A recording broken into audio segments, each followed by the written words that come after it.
To promote the assembling of the people for religious service, as well as to provide for the poor, a second tithe of all increase was required. Concerning the first tithe, the Lord had declared, I have given the children of Levi all the tenth in Israel. But in regard to the second, he commanded, Thou shalt eat before the Lord thy God, in the place which he shall choose to place his name there. The tithe of thy corn, of thy wine, and of thine oil, and the firstlings of thy herds and thy flocks, that thou mayest learn to fear the Lord thy God always. This tithe, or its equivalent in money, they were for 2 years to bring to the place where the sanctuary was established. After presenting a thank offering to God and a specified portion to the priests, the offerers were to use the remainder for religious feast, in which the Levite, the stranger, the fatherless, and the widow should participate. Thus provision was made for a thank offering and feast at the yearly festivals, and the people were drawn to the society of the priests and Levites, that they might receive instruction and encouragement in the servants of God. Every third year, however, this second tithe was to be used at home, in entertaining the Levite and the poor, as Moses said, that they may eat within thy gates and be filled. This tithe would provide a fund for the users of charity and hospitality. And a further provision was made for the poor. There is nothing, after their recognition of the claims of God, that more distinguishes the law given by Moses than the liberal, tender and hospitable spirit enjoined toward the poor. Although God had promised greatly to bless his people, it was not his design that poverty should be wholly unknown among them. He declared that poor should never cease out of the land. There would ever be those among his people who would call to exercise their sympathy, tenderness and benevolence. Then, as now, persons were subject to misfortune, sickness, loss of property, yet so long as they followed the instructions given by God, there was no beggars among them, neither any who suffered for food. The law of God gave the poor a right to a certain portion of the produce of the soil. When hungry, a man was at liberty to go to his neighbour's field or orchard or vineyard and eat of the grain or fruit to satisfy his hunger. It was in accordance with this permission that the disciples of Jesus plucked and ate of the standing grain as they passed through the field upon the Sabbath day. All gleanings of harvest field, orchard, vineyard belong to the poor. When thou cuttest down thine harvest in thy field, said Moses, and thou hast forgot a sheaf in the field, thou shalt not go again to fetch it. When thou beatest thine olive tree, thou shalt not go over the boughs again. When thou gatherest the grapes of thy vineyard, thou shalt not glean it afterward. It shall be for the stranger, for the fatherless, and for the widow. And thou shalt remember that thou wast a bondman in the land of Egypt. Every 7th year, special provision was made for the poor. The sabbatical year, as it was called, began at the end of harvest, at the seed time, which followed the ingathering. The people were not to sow. They should not dress the vineyard in the spring, and they must expect there neither harvest nor vintage.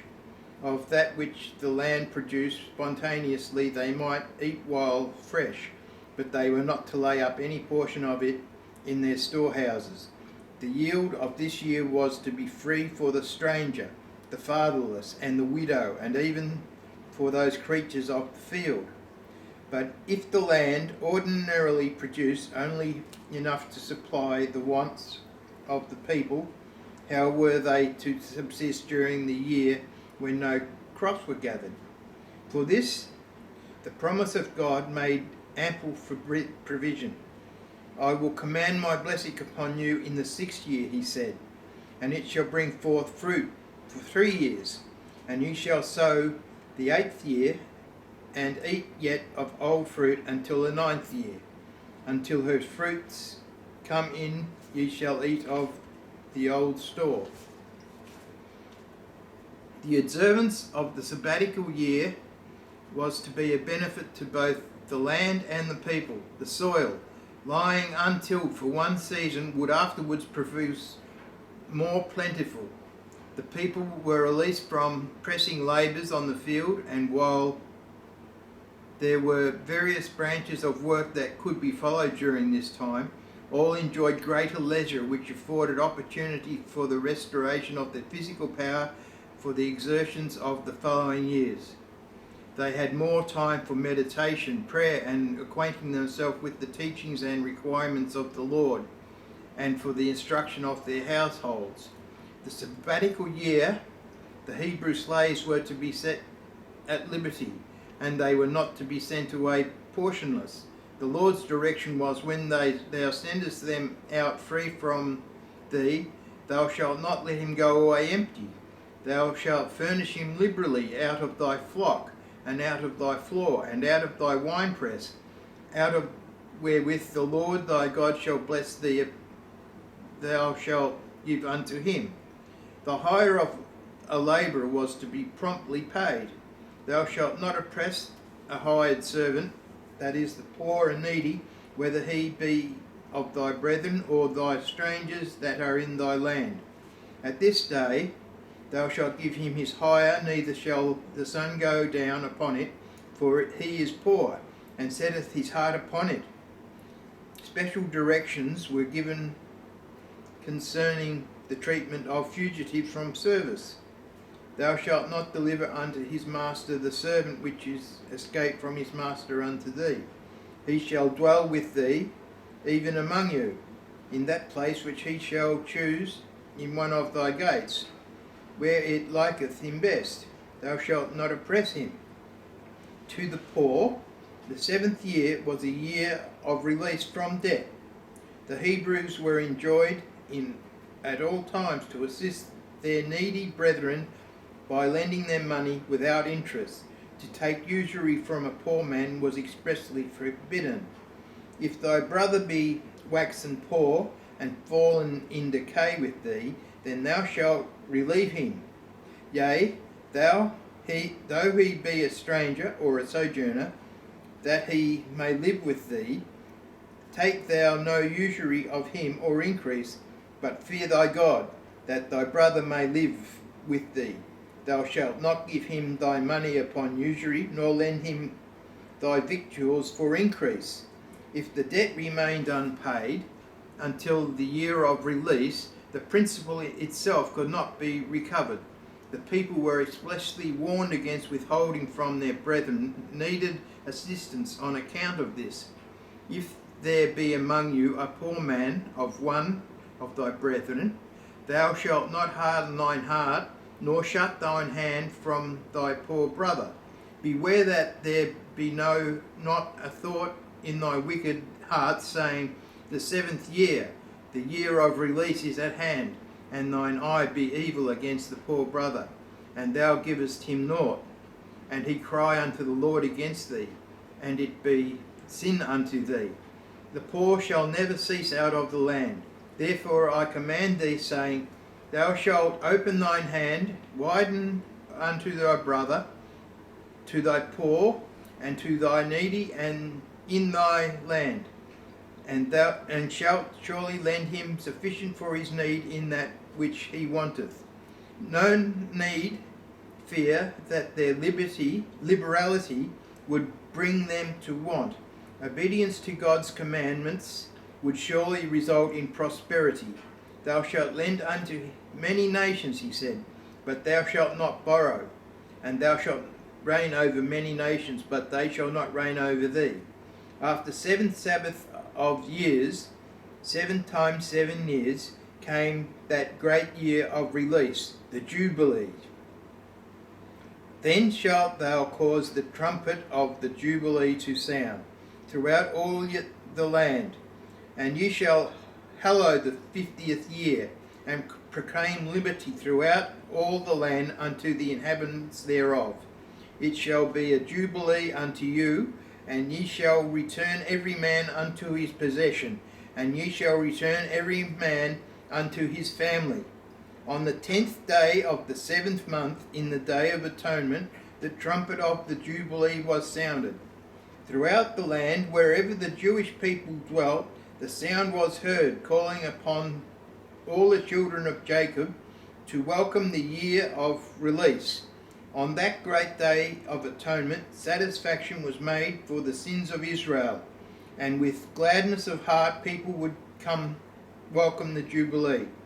As a sabbatical year in the land was not given to be sown or reaped, and all the produce was to be regarded the rightful property of the poor. Certain classes of Hebrew slaves, all who did not receive their liberty in the sabbatical year, were now set free. But that which especially distinguished the year of Jubilee was the reversion of all landed property to the family of the original possessor. By the special direction of God, the land had been divided by lot. After the division was made, no one was at liberty to trade his estate, neither was he to sell the land unless poverty compelled him to do so. And then, whenever he or any of his kindred might desire to redeem it, the purchaser must not refuse to sell it.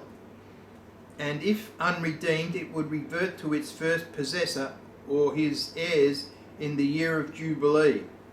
Lord declared to Israel, the land shall not be sold forever. The land is mine, for ye are strangers and sojourners with me. The people who were to be impressed with the fact that it was God's land, which they were permitted to possess for a time, that he was the rightful owner, the original proprietor, and that he would have special consideration made for the poor and unfortunate. It was to be impressed upon the minds of all that the poor have as much right to a place in God's world as have the more wealthy. Such were the provisions made by our merciful Creator to lessen suffering, to bring some ray of hope, to flash some gleam of sunshine into the life of the destitute and distressed. The Lord would place check upon the inordinate love of property and power. Great evils would result from continued accumulation of wealth by one class and the poverty degradation of another. Without some restraint, the power of the wealthy would become a monopoly, and the poor, though in every respect fully as worthy as in God's sight, would be regarded and treated as inferior to their more prosperous brethren. The sense of this oppression would arouse the passion of the poorer class. There would be a feeling of despair and desperation which would tend to demoralize society and open the door to crimes of every description. The regulations that God established were designed to promote social equality. The provisions of the sabbatical year and the Jubilee would, in a great measure, set right that which during the interval had gone wrong in the social and political economy of the nation. These regulations were designed to bless the rich no less than the poor. They would restrain avarice and dispossession for self-exaltation, and would cultivate a noble spirit of benevolence, and by fostering goodwill and confidence between all classes, they would promote social order and stability of government. We are all woven together in the great web of humanity, and whatever we can do to benefit and uplift others, will reflect in blessing upon ourselves. The law of mutual dependence runs through all classes of society. The poor are not more dependent upon the rich than are the rich upon the poor. While the one class asks a share in the blessings which God has bestowed upon them, their wealthier neighbours, the other need the faithful service, the strength of brain, the bone and muscle that are the capital of the poor. Great blessings were promised to Israel on condition of obedience to the Lord's directions. I will give you rain in due season, he declared, and the land shall yield her increase, and the trees of the field shall yield their fruit, and your threshing shall be reach unto the vintage, and the vintage shall reach unto the sowing time. And ye shall eat your bread to the full, and dwell in your land safely. And I will give peace in the land, and ye shall lie down, and none shall make you afraid. And I will rid evil beasts out of the land. Neither shall the sword go through your land. I will walk among you, and will be your God, and ye shall be my people. But if ye will not hearken unto me, and will not do these commandments, and ye break my covenant, ye shall sow your seed in vain. Your enemy shall eat it, and I will set my face against you, and ye shall be slain before your enemies. They that hate you shall reign over you, and ye shall flee when none pursueth you. There are many who urge with great enthusiasm that all men should have an equal share in the temporal blessings of God. But this was not the purpose of the Creator. A diversity of condition is one of the means by which God designs to prove and develop character.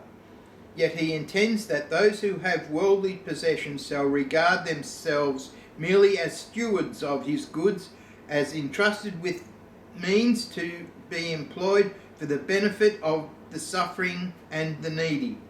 Christ has said that we shall have the poor always with us, and he unites his interest with that of his suffering people. The heart of our Redeemer sympathizes with the poor and lowliest of his earthly children.